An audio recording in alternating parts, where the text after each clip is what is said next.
জুবিন গাৰ্গৰ ন্যায়ৰ বাবে বাতৰি কৰি থকা সাংবাদিকক ভাবুকি দিয়া নীলোৎপল বৰাই বিচাৰিলে ক্ষমা। জুবিন গাৰ্গৰ কাহিলীপাৰাৰ বাসগৃহত অৰাজক পৰিস্থিতিৰ সৃষ্টি কৰিছিল এইগৰাকী শিল্পী নীলোৎপল বৰাই।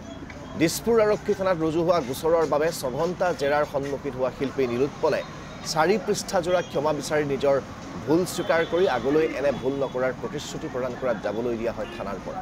উল্লেখযোগ্য যে শোকত ম্ৰিয়মান হৈ থকা জুবিন গাৰ্গৰ কাহিলীপাৰাৰ বাসগৃহত কৰ্তব্য পালন কৰি থকা সাংবাদিকক উদ্দেশ্যি নিজৰ কৰ্তৃত্ব জাহিৰ কৰিবলৈ গৈ গুণ্ডাগিৰি কৰিছিল নীলোৎপল বৰাই।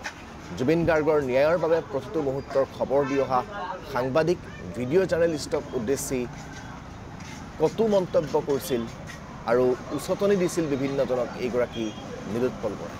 তাৰ পিছতেই ৰাজ্যৰ চৌদিশে প্ৰতিক্ৰিয়াৰ সৃষ্টি হৈছিল।